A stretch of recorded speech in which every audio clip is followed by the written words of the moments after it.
l'église Saint-Martin est au cœur de la ville, un lieu de recueillement, mais aussi un lieu de patrimoine qui est visité régulièrement, et puis un lieu de culture avec l'organisation de concerts et différentes manifestations.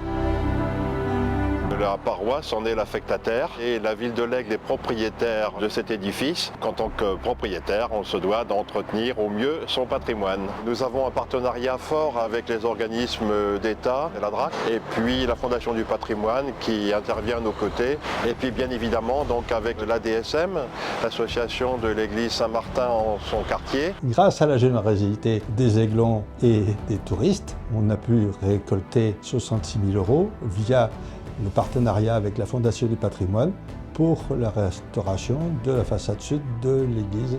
Et on s'aperçoit après recherche que les Aiglons, croyants ou non, ont toujours participé à l'embellissement, à l'évolution de l'église Saint-Martin, qui est au cœur du village et reconnue comme telle.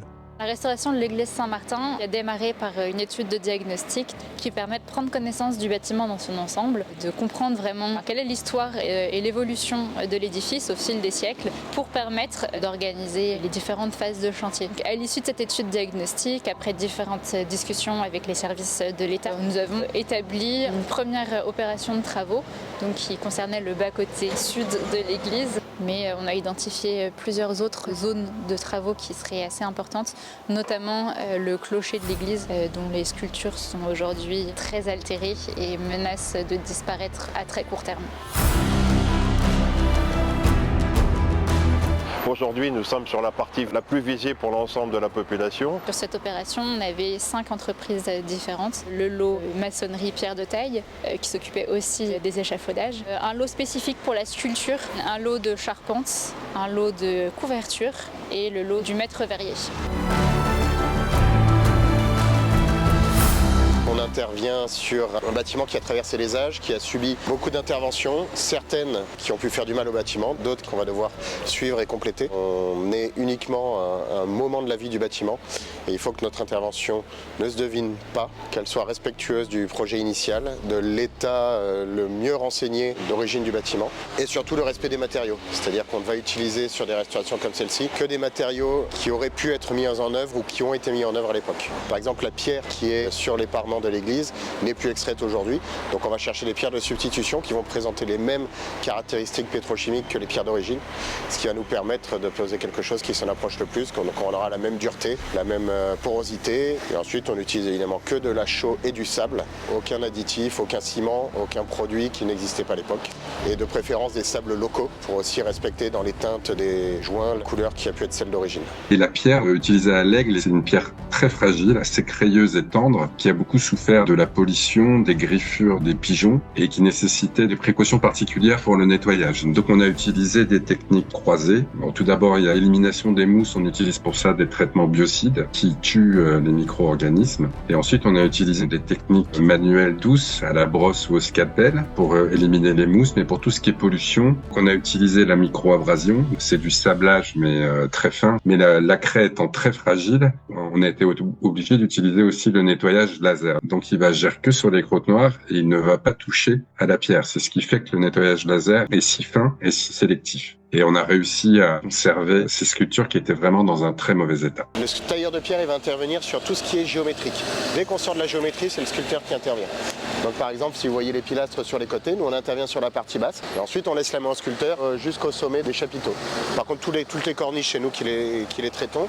Et même sur le bandeau du bas, on a des interventions vraiment très imbriquées avec le sculpteur, puisque nous on va traiter le bandeau jusqu'aux petits angelots sculptés. Et ensuite on s'arrête, c'est lui qui intervient et nous on reprend derrière. L'opération dans un premier temps, c'est de mettre des produits consolidants qui viennent imprégner la pierre et recréer une sorte de réseau dans la pierre. Et une fois qu'on a fait ces interventions, on a pu s'attaquer à la sculpture proprement dite. Donc on a remplacé effectivement certaines pièces, pas toutes. Les dais qui surmontent les statues, qui ornent les contreforts du bas-côté, c'était des sculptures très fines de la deuxième partie du XVIe siècle, date de la construction du bas-côté, avec une dentelle architecturale très précieuse et qui était intéressante à remettre en lumière, à protéger des intempéries, puis aussi à sauver des pigeons. L'ensemble était un peu émoussé, érodé, les reliefs étaient plus très lisibles.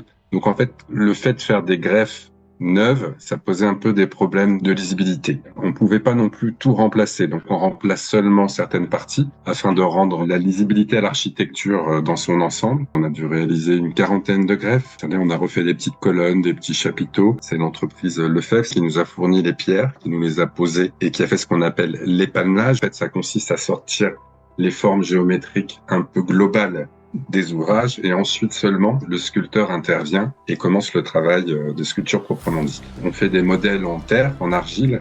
C'est un modèle qu'on va présenter à l'architecte qui va valider ou pas ou nous orienter dans notre travail. Et une fois qu'on a fait cette terre, on peut commencer à sculpter le bloc et on essaie bien entendu de se rapprocher de l'original parce qu'en général, les ouvrages, si on les reprend, c'est souvent qu'ils ont disparu. Donc il faut s'inspirer de modèles proches pour essayer de proposer quelque chose de cohérent. Ensuite, on va beaucoup échanger au moment de faire des patines d'harmonisation, c'est-à-dire qu'on va venir apporter des très légères teintes de couleurs pour vieillir un peu la pierre neuve et éventuellement éclaircir les pierres d'origine qui sont trop marquées par le temps. Les statues qu'on voit actuellement sont des statues qui ont été réalisées après la Seconde Guerre mondiale par plusieurs sculpteurs, dont un est connu qui s'appelait Paul Belmondo, c'était le père de Jean-Paul Belmondo. Donc ce sont des statues modernes qui sont faites dans une autre pierre qui vient de Savonnières dans la Meuse. Elles ont été par exemple très faciles à nettoyer comparé à ce qui restait en fait du XVIe siècle. Nous, notre intervention, c'était la restauration des charpentes en gardant un maximum de bois d'origine sur la face sud et est de l'église. Au lieu de faire entièrement la charpente de l'église, on a fait 4 tranches de travaux. Il y a toujours eu des infiltrations avec des bois qui deviennent ruinés, qui pourrissent par l'humidité. On arrive plus ou moins à lire le travail et les interventions, les restaurations qui ont déjà été faites au cours des siècles. Toutes les charpentes étaient en chêne, donc on conserve tout le chêne d'origine qui n'est pas abîmé en faisant des jonctures et en rajoutant du bois neuf à la place de ce qui est abîmé. Ça fait partie de l'histoire, c'est une continuité.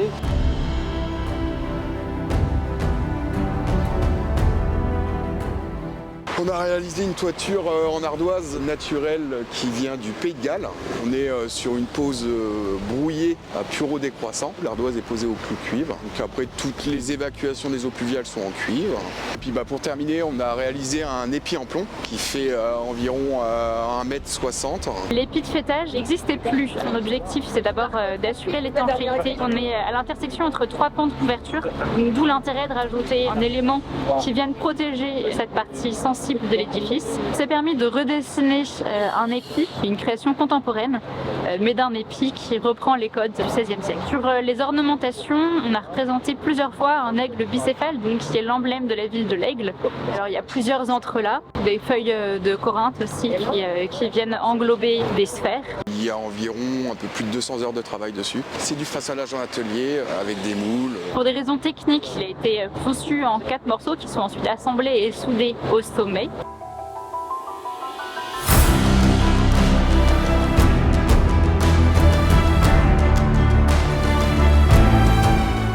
C'est rare aujourd'hui d'avoir des verrières 16e dans l'état de conservation de celle de Saint-Martin et encore en place. Donc dans un premier temps, on a déposé les vitraux. Une fois en atelier, les vitraux ont tous été pris en photo et on a réalisé les calques. On est venu tracer toute la résille de plomb, tous les plans de casse comme celui-ci. Les collages ont été repérés aussi, les casses, les compléments de verre. Une fois que cette étape-là a été faite, les vitraux ont été nettoyés. Nous avons desserti les panneaux de vitraux. Le dessertissage consiste à retirer toute la résille de plomb en intégralité. Une fois que cette étape-là est faite, on a eu un rendez-vous avec l'architecte pour qu'on puisse définir quelles pièces on conservait, quelles pièces on ne conservait pas. Par exemple, cette pièce-là et cette pièce-là ont été rechangées à neuf puisque à l'origine, il y avait déjà eu une restauration de fait et ces 2 pièces de verre-là ont été changées mais par des teintes beaucoup plus foncées. Après validation, donc, chaque complément de verre ont été calibrés, coupés dans la teinte et après mis en peinture. Donc, une fois que cette partie-là est faite, on va la cuire à 650 degrés au four et c'est ce qui va permettre à la grisaille d'adhérer au verre. On est venu réaliser tous les collages donc sur les pièces avec complément, mais également les collages sur les pièces où il y avait des plombs de casse. Mais toute cette partie-là, les plombs ont été retirés. Une fois les collages terminés, on est passé au sertissage en plomb. Donc on a remonté les vitraux avec la résille de plomb en partie intérieure. Le plomb est fait en forme de H et les 2 éléments de verre viennent des 2 côtés. Une fois que le vitrail est serti comme ça, on rabat les ailes pour que ça vienne vraiment plaquer sur le verre. On vient souder chaque jonction à l'étain. Donc toutes les jonctions sont soudées aux 2 faces. Donc une fois que les vitraux ont été sertis, on les a emmenés chez Debitus. C'est l'entreprise qui a fait la verrière de doublage en partie extérieure. eux sont venus apposer les panneaux de vitraux face intérieure sur le plâtre. Une fois que le vitrail était dans le plâtre, ils l'ont retiré. Ils sont venus apposer une plaque de verre flotte. Ils l'ont mis en cuisson, donc ça a pris vraiment la forme de chaque élément qui pourrait dépasser ou autre. Une fois que cette étape-là était terminée, ils sont venus la mettre en peinture. Donc tout le réseau de plomb a été peint en gris et les éléments de verre ont été peints plus ou moins en fonction de la verrière intérieure pour qu'il n'y ait pas trop de différence de teinte.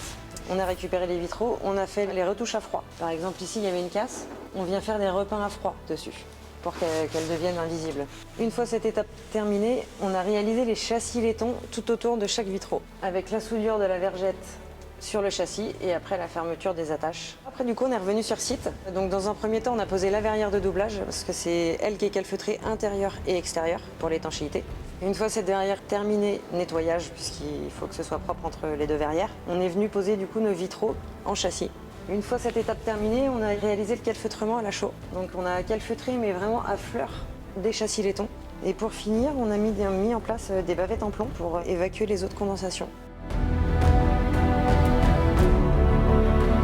Le fait que ce soit du 16e, ça ne change pas notre manière de travailler, mais ça change notre regard sur les vitraux.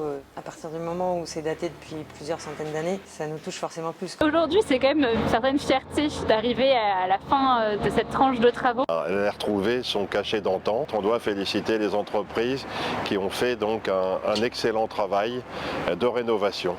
Il faut avoir un rapport humble au bâtiment, c'est-à-dire qu'on ne prétend pas l'avoir révolutionné, l'avoir modifié, mais au contraire, il y a une vraie fierté de se dire qu'on a participé à rendre aux habitants d'un endroit un monument qui généralement est inscrit dans la mémoire collective. On aime restaurer notre patrimoine, en fait, le conserver et contribuer justement, c'est vraiment intéressant. Et nous, on a la chance d'être sur ces monuments. Le nettoyage, c'est excessivement long. C'est-à-dire qu'on peut à loisir observer les sculptures pendant des heures dans ces moindres détails. On travaille sur des choses qui ont été faites il y a des siècles. Intervenir sur des monuments comme ça, on est reparti pour des centaines d'années, quoi. Pour ce chantier-là en particulier, l'architecte étant du pays Aiglon avait lui-même une attention très particulière sur ce bâtiment qui nous mobilisait encore plus dans cet esprit-là. Enfin, je suis du coin, donc ça me tenait aussi à cœur de la réaliser, quoi. Ça me touche parce que c'est ma commune déjà. Je suis né à l'Aigle, je suis originaire de l'Aigle. Donc ça me fait vraiment plaisir de travailler sur les édifices de l'Aigle. On est une famille originaire de Sainte-Gauburge, donc l'église Saint-Martin de l'Aigle, elle fait également partie de l'histoire familiale. Donc c'est une fierté, quoi, tout simplement, que ce soit pour moi ou pour les gars, quoi. Après Notre-Dame de Paris, eh bien, nous avons Notre-Dame de l'Aigle.